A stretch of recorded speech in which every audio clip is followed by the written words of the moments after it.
आजकल के बहुत ही दोगले मीडिया एंकर्स हैं जो कहते हैं भारत का संविधान नकल का संविधान है।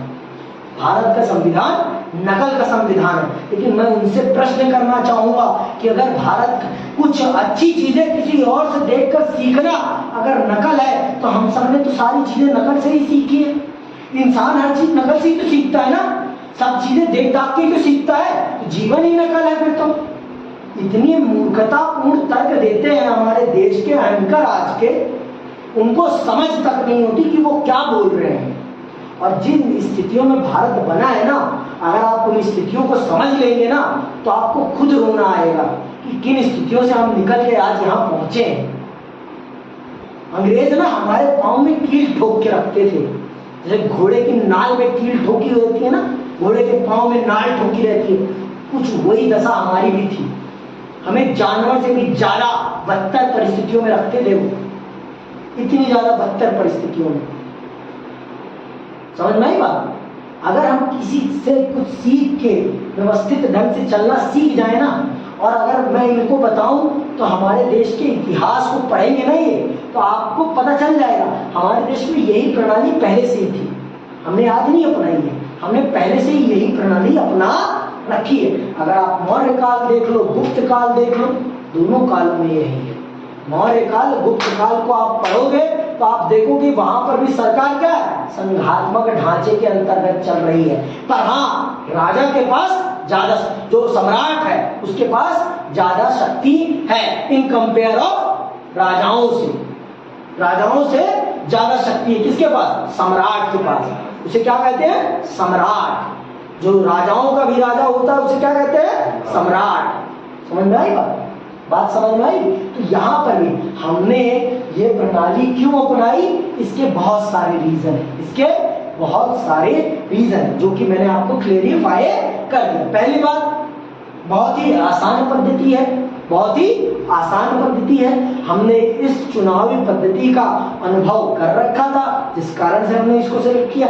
इस पद्धति में आपको दोनों विकल्प मिल जाते हैं, आप अपने प्रतिनिधि को भी चुन सकते हैं, आप पार्टी को भी चुन सकते हैं। इस पद्धति में आपको पता है कि जिस प्रत्याशी को आपने चुना है वो आपके लिए जवाबदेह होगा, वो आपके लिए जवाबदेह हो। लेकिन समानुपातिक प्रतिनिधित्व प्रणाली में ऐसा कुछ नहीं है, और इसमें एक अस्थाई सरकार मिलती है। इस चुनाव प्रणाली के अंतर्गत एक अस्थाई सरकार मिलती है, एक अस्थाई सरकार मिलती है।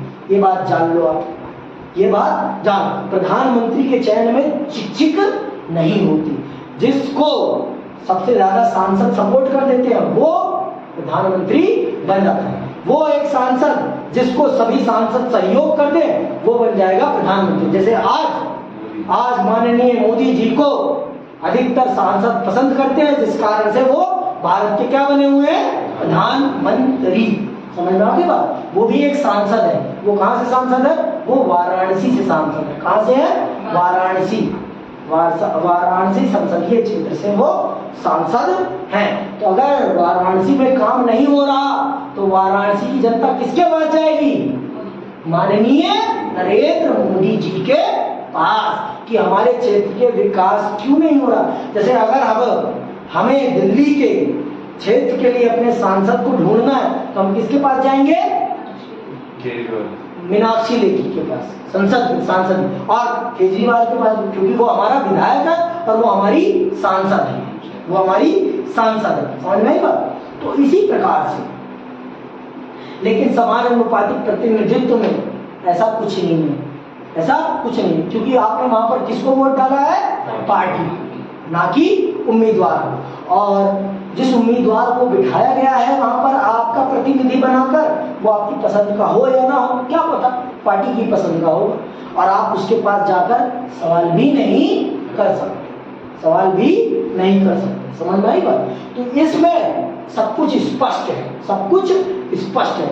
अगर हम संसदीय प्रणाली के अंतर्गत चल रहे हैं तो ये हमें एक स्पष्ट बहुमत वाली सरकार भी प्रदान करती है, अस्थायी सरकार प्रदान करती है, जिस कारण से इस प्रणाली को हमने एक्सेप्ट किया। और हमारे देश की विविधता और भौगोलिक विविधता को देखते हुए हमारे देश में हर क्षेत्र में व्यक्ति का उत्तरदायी होना बहुत जरूरी है, नहीं तो जनता पागल हो जाएगी। जनता जब परेशानी में पड़ेगी तो किसके पास जाएगी? पार्टी तो मिलेगी ही नहीं। पार्टी इंसान थोड़ी ना है कि पार्टी इंसान है। बताओ भाई, पार्टी इंसान है? कांग्रेस नाम का कोई इंसान है या भाजपा नाम का कोई इंसान है? चला कौन रहा है? व्यक्ति चला रहे हैं ना। तो इसीलिए हमने व्यक्ति को चुना है, हमने पार्टी को नहीं चुना है। समझ में आई बात कि अभी भी नहीं आई? भेजे में घुस गया कि हमने भारत में सर्वाधिक वोट से जीत की प्रणाली को क्यों स्वीकार किया। समझ